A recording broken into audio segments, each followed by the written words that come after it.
ये हदीस नबी सल्लल्लाहु अलैहि वसल्लम ने फरमाया, देखिए कितनी खूबसूरत हदीस है, रिस्क का कॉन्सेप्ट कितना क्लियर हो जाता है। There were two brothers in the time of रसूलुल्लाह, one of whom would attend the lessons of the prophet and the other would engage in business.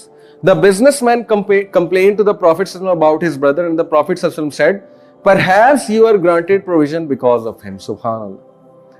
Profit सल्लल्लाहु के पास बड़ा भाई शिकायत लेके आया कि रसूलुल्लाह ये बिजनेस को टाइम नहीं देता, आपके पास बैठा रहता है इल्म हासिल करने के लिए। अल्लाह के नबी सल्लल्लाहु अलैहि वसल्लम ने कहा कि शायद अल्लाह तुझे रिज़्क इसी की वजह से दे रहा है। अब इसका ये मतलब नहीं है सब कुछ छोड़ के बंदा जो है ना वो बस मस्जिद में बैठ जाए और जिक्र करता रहे। इसका मतलब ये है कि इल्म हासिल करने से रिस्क बढ़ता है, इल्म की महफिलों में जाने से, क्योंकि वहां जाहिर है बरकत है। थोड़ा सा टाइम आप निकालेंगे ना इस चीज के लिए, रिस्क में इजाफा होगा। ये ट्राइड एंड टेस्टेड चीज है अल्हम्दुलिल्लाह। जब भी मैंने कई लोगों की केस स्टडी जो है वो सुनी हुई है, लोग आकर बताते हैं, जब भी लोगों ने अल्लाह के लिए कोई टाइम निकाला ना, अल्लाह के लिए टाइम निकालने से मुराद है, जैसे कई लोगों की मैंने स्टोरी सुनी है। मेरे बहरिया में एक जानने वाले हैं, उनका बिजनेस बहुत अच्छा चल रहा है, वो भी इसी तरह का कुछ बिजनेस है। मैं भी रिसेंटली गया था, मुझे एग्जैक्ट नहीं याद what he is doing, but something like this जो आप लोग यहाँ पे कर रहे हैं, और बहुत अच्छा एस्टैब्लिश हुआ है। और उसने मुझे सक्सेस की अपनी जो टिप बताई, आप हैरान हो जाएंगे। उसने कहा कि मैंने अपने घर में कुरान क्लास स्टार्ट कराई, और जिस दिन से मैंने अपने घर में कुरान क्लास स्टार्ट कराई है, उस क्लास में कौन आते हैं? मोहल्ले वाले। हम एक दिन बैठते हैं, लोगों को इनवाइट करते हैं। पढ़ाने वाली कौन है? उनकी वालदा। उन्होंने कुरान सीखा हुआ है तफसीर के साथ, अल हुदा से गालिबा। तो कहते हैं कि वी स्टार्टेड डूइंग दिस। और फिर उन्होंने बताया कि हमने अपने वर्क प्लेस पे भी ये रूल रखा है कि यहाँ पे जब आप आए तो कोशिश करें दिन का आगाज कुरान की रेसिटेशन से करें। पढ़ लें, 10 आयात पढ़ लें, 2 आयात पढ़ लें, जितनी आपको आती हैं उतनी आप पढ़ लें। और इस साइड के इसके मैंने अमेजिंग बरक़ात अपने बिजनेस में देखे। एक्सपीरियंस ही है ना, देखें लोग अपने एक्सपीरियंसेस से बताते हैं तो हम आगे कोट कर देते हैं। तो इसमें कोई भी दूसरी राय नहीं है कि अल्लाह के लिए थोड़ा सा टाइम जो निकालेगा उसके टाइम में भी अल्लाह बरकत डालेगा, रिज़्क में भी बरकत डालेगा। मेरी यूनिवर्सिटी के क्लास फेलोज की बहुत एग्जाम्पल है मेरे पास। मैं GIK से पढ़ा हूँ, Ghulam Ishaq Khan institute, mechanical engineering की। आप यकीन कीजिए वो मेरे कोलीग्स, वो मेरे क्लास फेलोज जो किसी ना किसी शक्ल में कुछ कर रहे थे अल्लाह सुब्हानहू व तआला के लिए, यानी कुछ टाइम निकाल रहे थे या कुछ इल्म हासिल कर रहे थे। आज जब मैं उन्हें देखता हूँ तो दे आर माशाल्लाह ऑन द टॉप पोजीशन। आज 10 ईयर आफ्टर ग्रेजुएटिंग बहुत अच्छी है माशाल्लाह उनकी लाइफ। तो हमारे पास बहुत सी केस स्टडीज हैं इस हवाले से।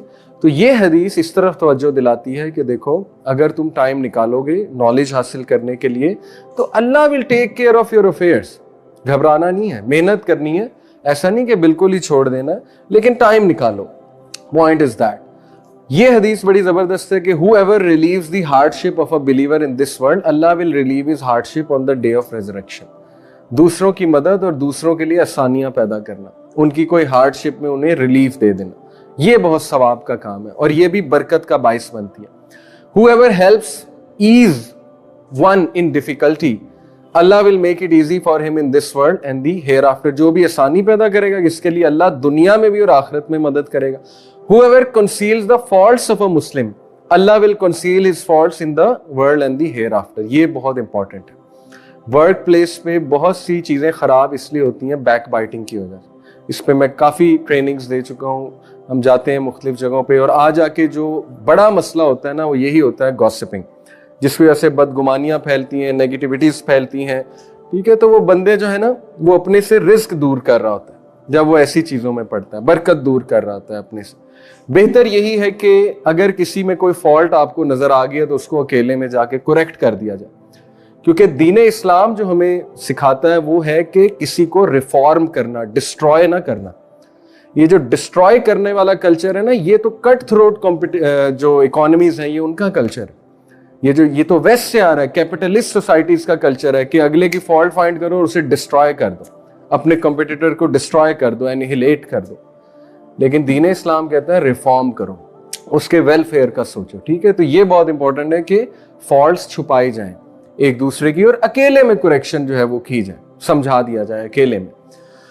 अल्लाह helps the servant as long as he helps his brother. अल्लाह एक शख्स की तब तक मदद में लगा रहता है जब तक वो अपने भाई की मदद में लगा रहता है। तो अपने वर्क प्लेस को पर्पसफुल, मीनिंगफुल और ब्यूटीफुल बनाने के लिए देखें, अगर कोई डीमोटिवेटेड है ना कि मैं यहां कर क्या रहा हूं, उसको डीमोटिवेशन आ रही है, वो सेटिस्फाइड नहीं है, यकीन करें कि वो लोगों के लिए यूजफुल होना शुरू कर दे जिनके इर्द गिर्द वो है। कोई ईज क्रिएट करना शुरू कर दे। अच्छा अखलाक, ये भी एक बहुत बड़ी बात होती है। तो उसका वर्क मीनिंगफुल बन जाएगा, पर्पसफुल बन जाएगा। कुछ अच्छी चीज शेयर कर लें, ये भी बहुत बड़ी बात होती है, राइट।